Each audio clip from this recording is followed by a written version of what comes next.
શિવાય. શિવ મહાપુરાણ ઉમા સંહિતા અધ્યાય 26 કાલચક્ર નિવારણ ઉપાય. ઉમાએ કહ્યું, હે નાથ, આપે સત્યરૂપથી કાલચક્રનું વર્ણન કર્યું. હવે એનાથી બચવાનો અર્થાત તેના નિવારણનો પણ ઉપાય કહો.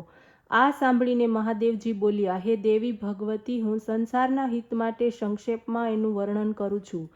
પૃથ્વી, જળ, અગ્નિ, વાયુ, આકાશ આ પંચ મહાભૂતોનો સંયોગ થાય છે ત્યારે આ ભૌતિક શરીરની ઉત્પત્તિ થાય છે. એમાં જ સર્વ વસ્તુઓ લીન થાય છે, કારણ કે સર્વ આકાશમાંથી જ ઉત્પન્ન થાય છે. આકાશના વિયોગથી વિલીન થાય છે, સંયોગથી સ્થિર થાય છે. આ સાંભળીને ઉમાએ કહ્યું, હે નાથ, તે જ સ્વર્ગનો સ્વામી છે અને જેનાથી આકાશ પણ નાશ પામે છે. એ ઘોર રૂપ કરાલ કાળને આપે તો સળગાવી દીધું છે. પછી જ્યારે આપ સ્તુતિ દ્વારા પ્રસન્ન થાવ છો ત્યારે તો પોતાની પ્રકૃતિમાં સ્થિર થયા. હવે આ કાળનો કેવી રીતે નાશ થાય? પરંતુ ધ્યાન કરનાર યોગીજનો જ એની મારી શકે છે. ત્યારે પાર્વતીએ કહ્યું કે, હે સ્વામી, એને જીતવાનો કોઈ ઉપાય બતાવો. આ સાંભળીને મહાદેવજી બોલ્યા, હે સુંદરી, સાંભળો. એ તો તમે જાણો છો કે આ પાંચ ભૌતિક શરીર પાર્થિવ છે. એ પંચ મહાભૂતોનો એમાં લય થાય છે. આકાશમાંથી વાયુ ઉત્પન્ન થાય છે, વાયુના તેજમાંથી જળ, જળથી પૃથ્વી ઉત્પન્ન થાય છે. પૃથ્વીના 5 ગુણ છે, જળના 4, તેજના 3, વાયુના 2 અને આકાશનો 1 ગુણ છે. ગુણ તો કેવળ શબ્દ, સ્પર્શ, રૂપ, રસ, ગંધ આ પ્રકારે 5 છે. જે સમયે ભૂત માત્ર પોતાના ગુણોનો ત્યાગ કરે છે ત્યારે પ્રાણીનું મૃત્યુ થાય છે.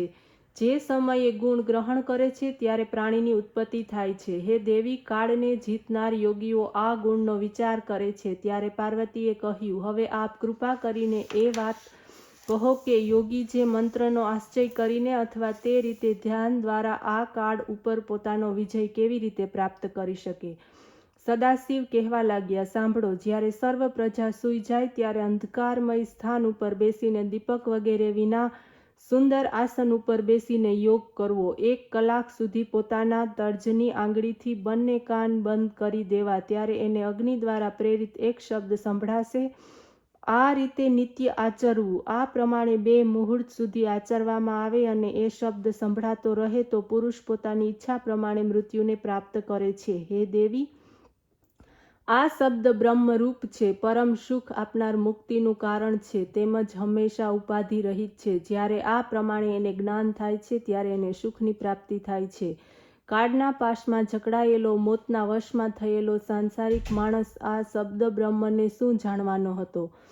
આ શબ્દ તત્વને ન જાણનારો પુરુષ જ આ આવાગમનના ચક્રમાં ફસાયેલો રહે છે. જેને આ વાત તત્વનું જ્ઞાન થાય છે એની જ મુક્તિ થાય છે. 100 વર્ષના આયુષ્યવાળો માણસ જો શબ્દ બ્રહ્મનો અભ્યાસ કરે તો તે આરોગ્યતાની સાથે મૃત્યુજયપણું પ્રાપ્ત કરે છે. હે ભગવતી, આ અનાહદ નાદ છે જેનું ઉચ્ચારણ કરવું શક્ય નથી. એનું ધ્યાન તો પ્રયત્નપૂર્વક કલ્યાણરૂપ બુદ્ધિથી યોગીજન કરે છે.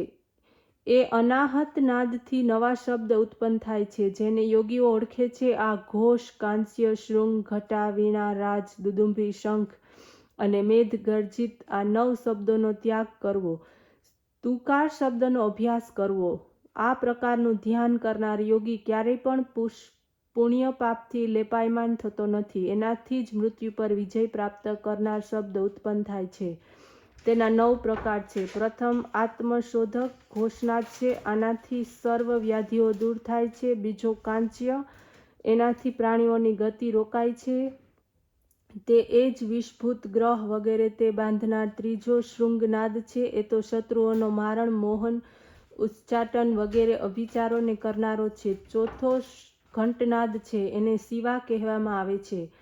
તે તો દેવગણોને પણ આકર્ષિત કરી લે છે. પાંચમો વીણાનાદ છે. એને જ યોગીજનો સર્વદા સાંભળ્યા કરે છે. છઠ્ઠો વંશજનાદ છે. એના ધ્યાન કરતા યોગીઓને સર્વ તત્વ પ્રાપ્ત થાય છે. સાતમો દુદુંભી નાદ છે. એનાથી જરા મૃત્યુ નિવૃત્ત થાય છે. હે કલ્યાણી, આઠમો શંખનાદ છે. એનાથી યોગી પોતાની ઈચ્છા પ્રમાણે રૂપ પ્રાપ્ત કરે છે. નવમો નાદ મેઘનાદ છે. એનાથી યોગીઓની પાસે કોઈ વિપત્તિ આવતી નથી. હે સુંદરી, જે નિત્ય નિયમથી એકાગ્રચિત થઈને તુકારનું ધ્યાન કર્યા કરે છે એ યોગીને માટે કંઈ અસાધ્ય નથી. તે તો સર્વજ્ઞ સમદર્શી થઈ જાય છે.